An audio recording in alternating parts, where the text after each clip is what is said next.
up, we get an update on the current situation following the volcano eruption of Mount Sinabung in Indonesia. We learn a few tips from experts on how to categorize household items for year-end cleaning. Welcome to DaAi Headlines. I'm Wendy Chen. Thank you for joining us. First up in Indonesia, following the eruption of Mount Sinabung in North Sumatra, those living at the foot of the volcano have been forced to flee their homes and find shelter in a nearby refugee camp. However, the lack of sanitation and clean drinking water have become serious problems that need immediate answers. The eruption of Mount Sinabung in Indonesia's northern Sumatra caused massive agricultural losses for nearby farmers. Approximately 30,000 hectares of farmlands were destroyed, worth about $80 million. Saat ini saya sedang berada di desa Right now, I am Sinabung, standing in Kabupaten Sinabung Karo, village Sumatera here in Utara. North Sumatra, Ini merupakan which salah serves satu as the desa government yang seat of menjadi Karo zona County. terlarang, Although most of yang this ditetapkan area oleh has been pemerintah declared a no-go Kabupaten zone, Karo. farmers can Namun, still be hari seen ini, trying to recover saya what masih crops melihat they can. beberapa orang. Sumatra village lies around 2 kilometers from the base of the volcano and is considered to be in the danger zone of the still smoking volcano. Nevertheless, many residents have returned to see if any crops can be salvaged. Sangat pengaruh kali lah abu. The extent of the volcano's damage was large. All these coffee trees are covered in ash, so it's impossible to see which beans are ready to be picked. The coffee from Karo is one of the world's best coffees, but it's all ruined now. Biasanya kopi kita dari tanah Karo ini super. Ini sekarang udah. In this small refugee center, there are only 3 toilets to serve the 1,000 refugees staying here, making sanitation a serious concern. Usually, we just wash everything in the river. If we need to use a public washroom, we have to drive there. When we have money, we will go to the car wash to wash. Without money, we just wash in the river. Drinking water has become a big problem. Sometimes there is water and sometimes there is not. And with 1,000 people using the same bathrooms, things have gotten very dirty. Luckily, an emergency response team has helped the situation by building 11 more bathrooms and a water purifier. In addition, the team has also begun educating the refugees on how to maintain proper sanitation, both for the sake of their health and the general environment of the shelter. In Taiwan, on January 28th, Tzu Chi's disaster relief team in the Philippines arrived in Hualien to share their mid to long-term plans for those affected by Typhoon Haiyan, the Bohol earthquake, and the Zamboanga unrest. The event was also attended by Ormoc City's mayor and his wife, who seized the opportunity to express their gratitude to the Buddhist NGO. Personally handing over a certificate of appreciation to Master Zheng Yan, today Ormoc City Mayor and his wife arrived in Hualien to express their thanks to global Tzu Chi volunteers for their support following Typhoon Haiyan. Master Zheng Yan, thank you so much. You give us hope and the family victims of Yolanda in Ormoc City and the city of Tacloban. We will have to share also what you have done to our city. In the future, we can share, especially the help that you have given us is very enormous to our city, and we hope that we will not forget everything you have done for us. Thank you so much.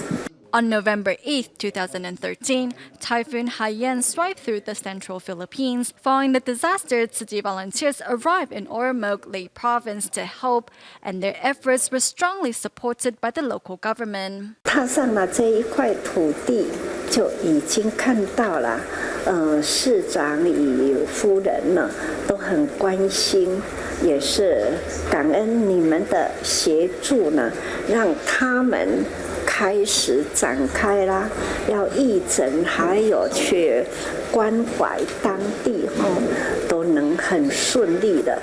这就是我要向市长还有夫人你们的感恩。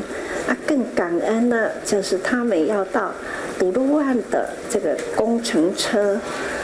市长也是很支持，这种工程车也派了这么多到那里呢，让他们工作顺利。所以我还是呢要说向你们致感谢意哈。In early January, a volunteer training seminar and a year-end blessing ceremony were held in Ormoc. Local residents' determination to attend the events deeply touched the hearts of volunteers. When we held the training seminar, we only expected to recruit some 1,000 volunteers, but more than 7,000 people showed up. Although it was raining, more than 1,500 people still attended the year-end blessing ceremony. None of them were discouraged by the rain. They all came to express their thanks to Master Zheng Yan and Tzu Chi.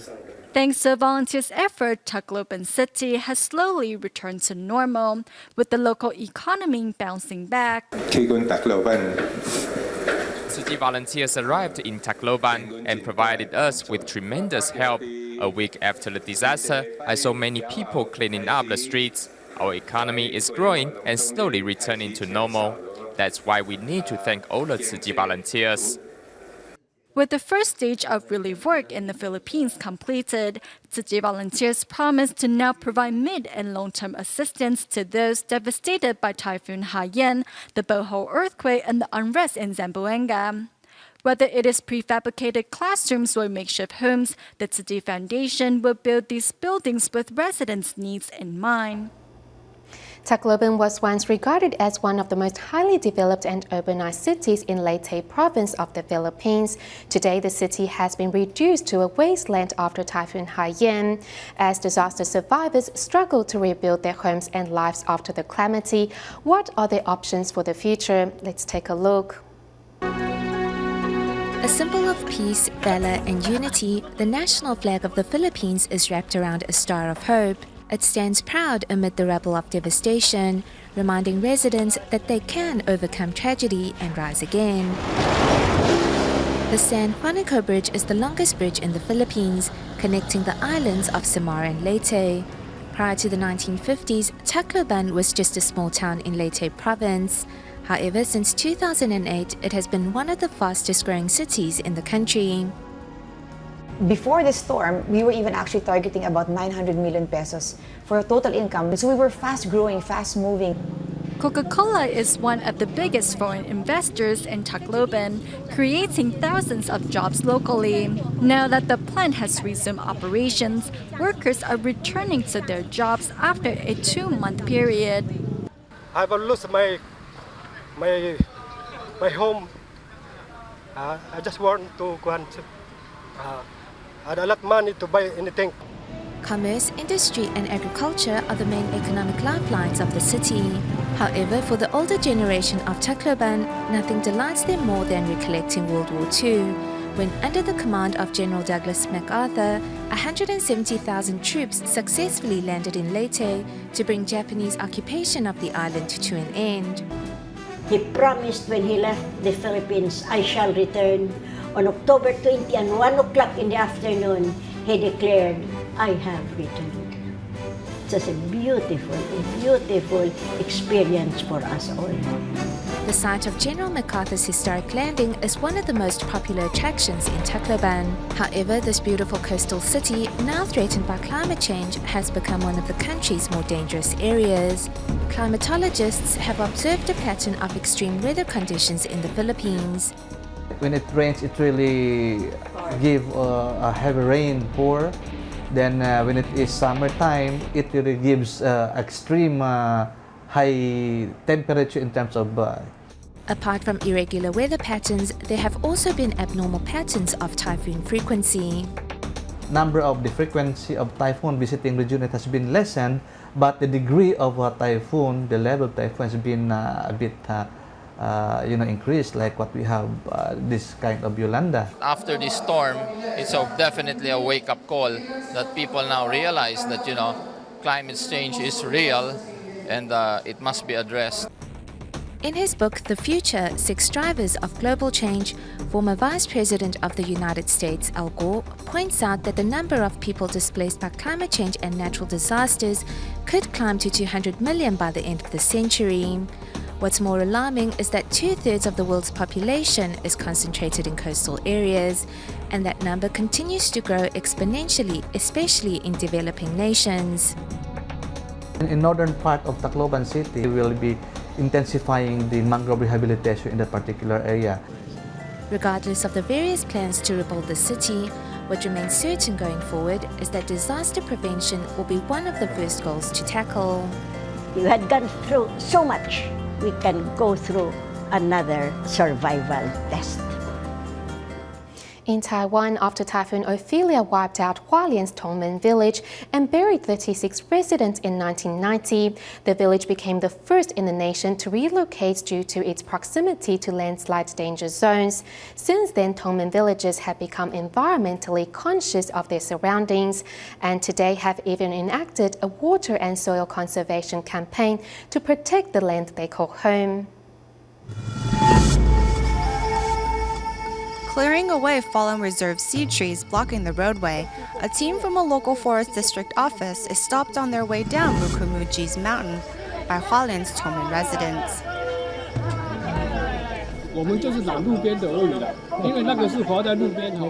It's more dangerous to remove the roots with the tree.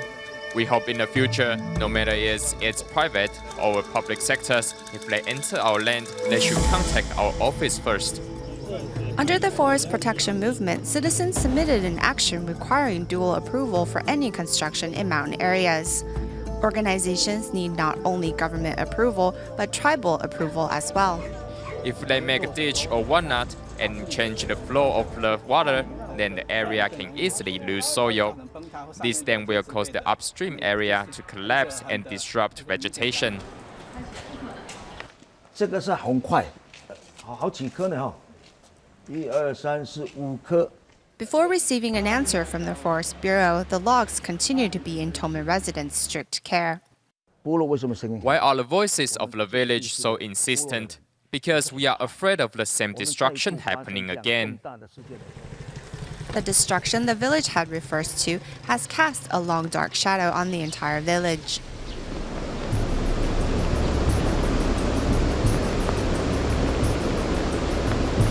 In 1990, Typhoon Ophelia struck Taiwan. In mere seconds, a deadly landslide collapsed Tongmen village and took away 36 lives. In just 1 hour, precipitation reached 1,200 millimeters. The houses in this area were all swept into the river. Yu Guoliang was my classmate. We went to elementary school together. This is painful to see. We are really suffering here. Due to previous logging practices, the mountain soil and foundation were loosened. But it took damage from Typhoon Ophelia for residents to realize the error of their ways. Their determination is strong. They have banded together to protect the areas in and around their village. Receiving a direct lesson about water and soil conservation, all Tongmen residents now keep an eye on forest activities to prevent such tragedies from happening again. We have learned our lesson the hard way. This land belongs to our future generations, so we need to protect it in the meantime. What was once a typhoon danger zone is now a studio featuring products made by local industries. Wiser from it all, Tongmen residents now live in harmony with Mother Nature. However, other tribal villages have yet to open their eyes.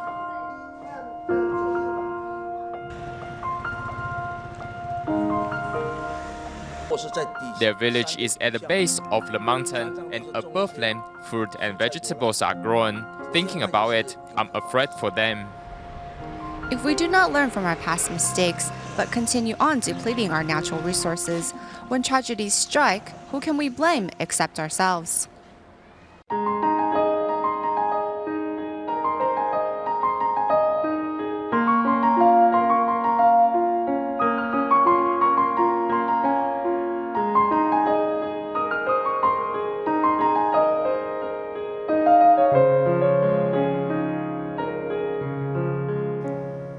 In the mountainous villages of Guizhou province in China are many inspiring stories of hardworking farmers who have successfully escaped poverty. One such person is Li Zhenlong from Gaolan village. Here is his story.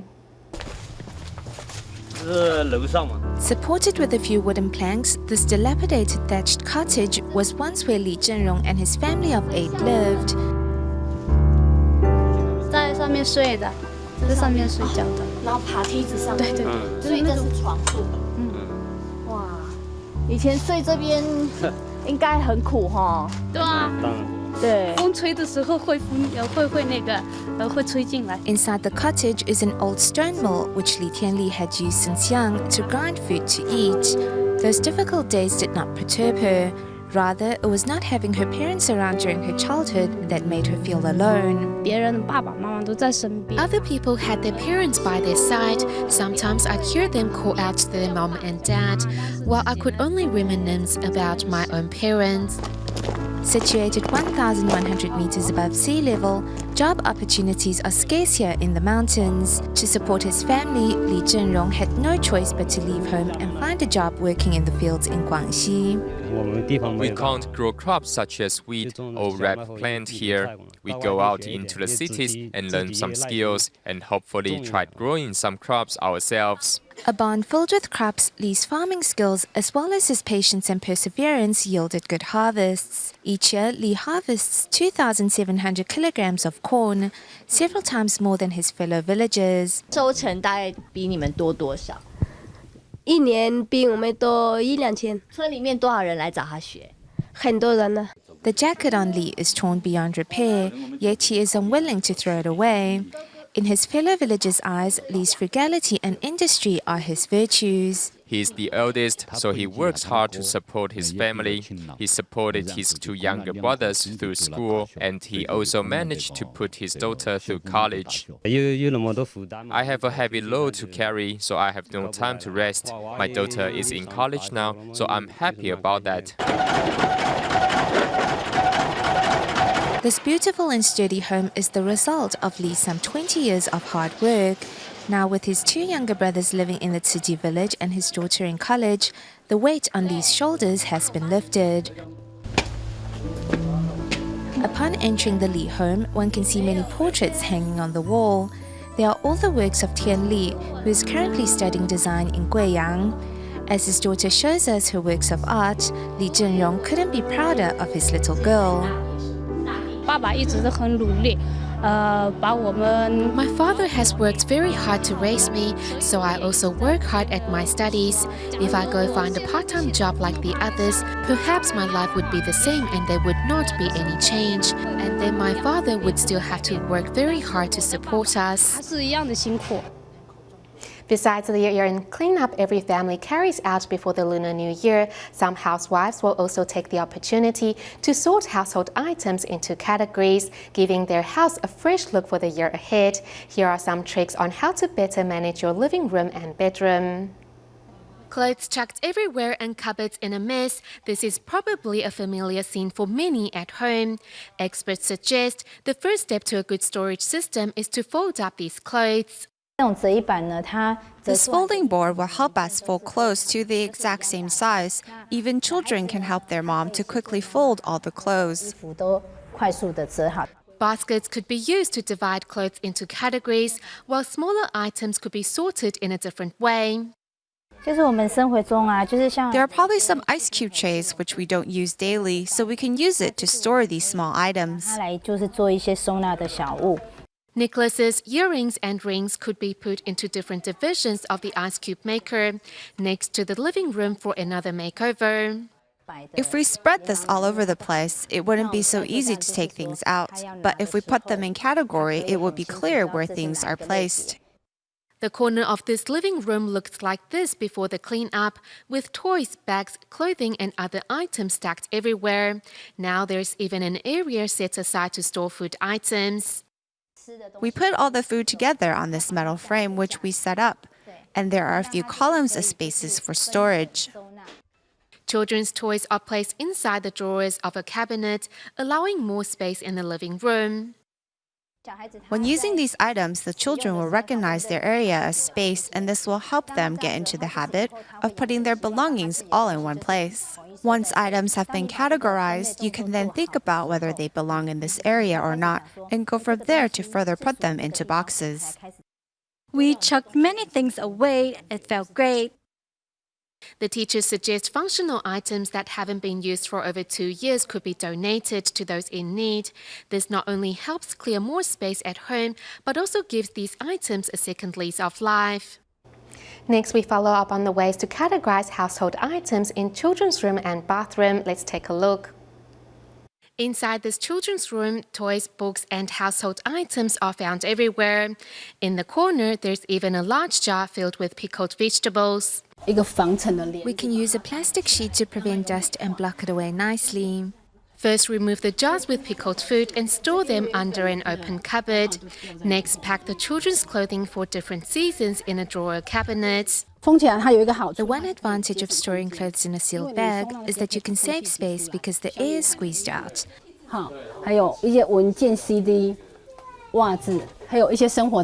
Sticking tags on the front helps the user to later identify the different categories, and electric wires can also be sorted accordingly. I have also used sealed bags to pack away the electrical wires for chargers.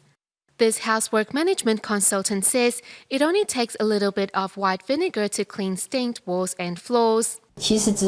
After diluting it, we can spray it on a cleaning tool and brush the wall directly. There is no extra strength required when wiping the surface up and down and left to right. For dirty pipes, a little acidic detergent will do the trick. I'm pressing my thumb on the areas that need cleaning. We don't need to use any more strength than that.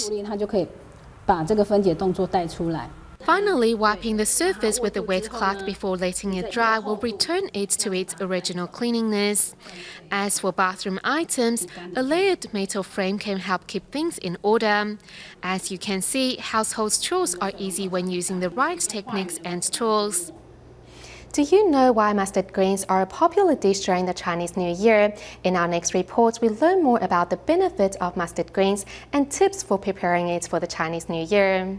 During Chinese New Year, many people tend to overeat, which may lead to digestive problems. To avoid getting sick, one can consider adding a bit of mustard greens to your meal, a vegetable that is in season during the Lunar New Year. Mustard greens have a lot of fiber that can help with our digestion. For those who have a hard time with bowel movements, mustard greens can definitely help. In China, there's a saying that mustard greens are the remedy of all disease. When a person feels that he or she is getting a cold, they can eat mustard greens to lessen the symptoms. In Chinese culture, mustard greens represent long life. The vegetable can be cooked by simply stir-frying it with ingredients such as mushrooms and carrots. Another good way to prepare the dish is to stew the vegetable. Normally, when we stir-fry mustard greens, it will have a bitter taste. If we stew mustard greens, however, it will bring out the sweetness and take away the bitterness. The longer you stew the vegetable, the better it tastes. Still thinking on what to make for the Chinese New Year? By putting mustard greens in a steamer, in just 10 minutes, a healthy and delicious Chinese New Year dish is ready to serve. We stay in Taiwan at the end of today's show and join students from the Tainan DaAi Kindergarten who made a New Year feast with recyclables and visited Tzu Chi volunteers to wish them a happy Chinese New Year. We'll leave you with these images. Have a safe journey home and happy Chinese New Year. Thank you for tuning in. Goodbye.